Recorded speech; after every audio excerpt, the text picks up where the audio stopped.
जय गणेश, नमस्कार, जय माँ भवानी। मैं ऐश्वर्य मदन सारस्वत। स्वागत है आप सभी का आपके अपने YouTube चैनल पर। और आज कार्तिक महात्म्य के क्रम को आगे बढ़ाते हुए कार्तिक महात्म्य का 28वां अध्याय।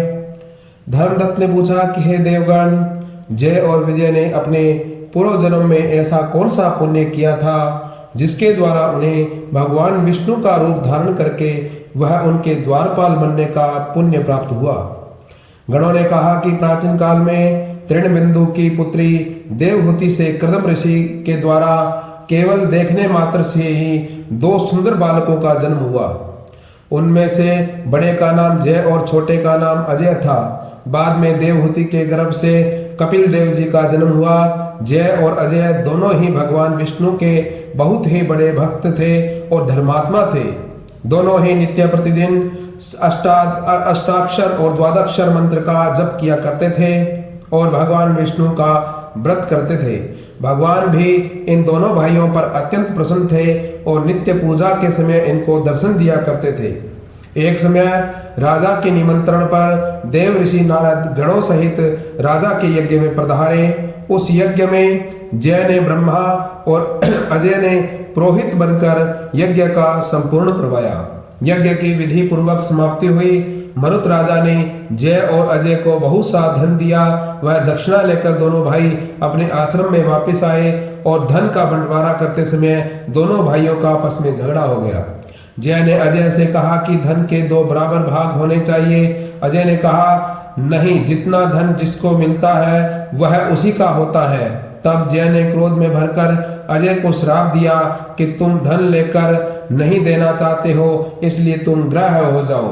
अजय ने जय का दिया हुआ श्राप स्वीकार कर लिया और जय को श्राप दिया, तू अभिमानी है इसलिए तू हाथी हो जा। और जब वह नियम पूर्वक दोनों पूजा के समय भगवान को दर्शन देने के लिए आए तो दोनों ने भगवान से श्राप का मोचन का उपाय पूछा। तो भगवान दोनों ने प्रभु से कहा कि हे देव, हम दोनों आपके भक्त हैं, मगर हम हाथी की योनि में कैसे रहेंगे? हे कृपा सागर, श्राप से हमारा उद्धार कीजिए। भगवान विष्णु ने कहा कि मेरे भक्तों की वाणी कभी असत्य नहीं होगी। यमराज भी इसको अन्यथा नहीं कर सकते हैं।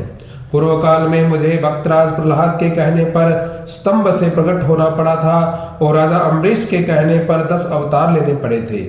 अतएव तुम दोनों अपने श्रापों को भोगकर फिर मेरे लोक को प्राप्त हो गए। इतना कहकर भगवान विष्णु अंतर्ध्यान हो गए।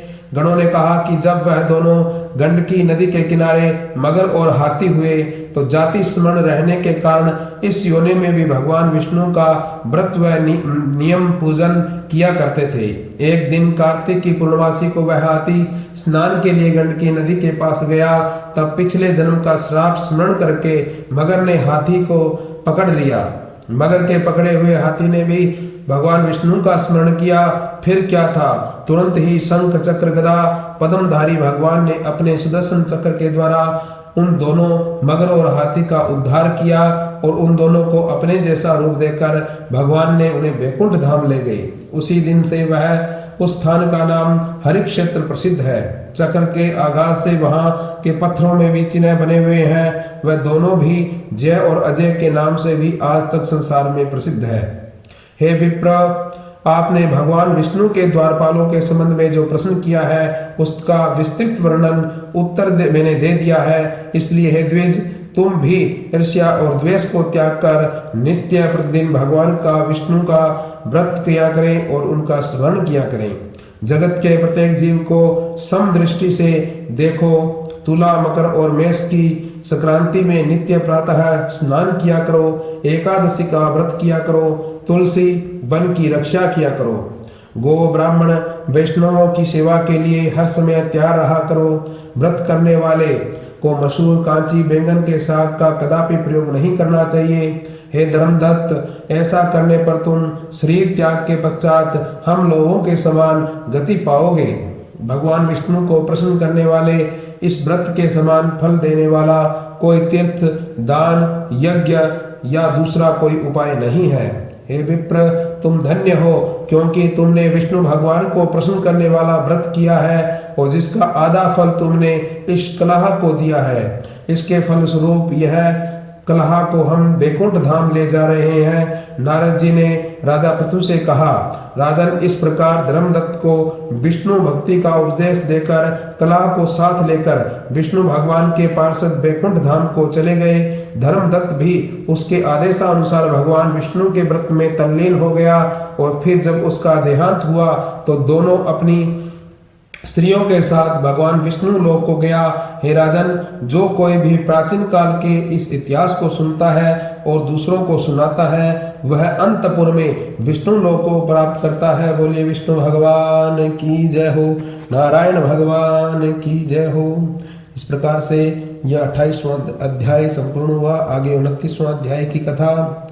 और जिन्होंने चैनल को सब्सक्राइब नहीं कर रखा है वो चैनल को सब्सक्राइब कर लें, ताकि आगामी अन्य कथाएं और वीडियो ज्योतिष से संबंधित, वास्तु से संबंधित, पंचांग से संबंधित, धार्मिक कथाओं के या कार्तिक महात्म्य, वैशाख महात्म्य, मार्गशीर्ष महात्म्य, माघ महात्म्य, इनसे संबंधित वीडियो भी आप तक पहुंचते रहेंगे।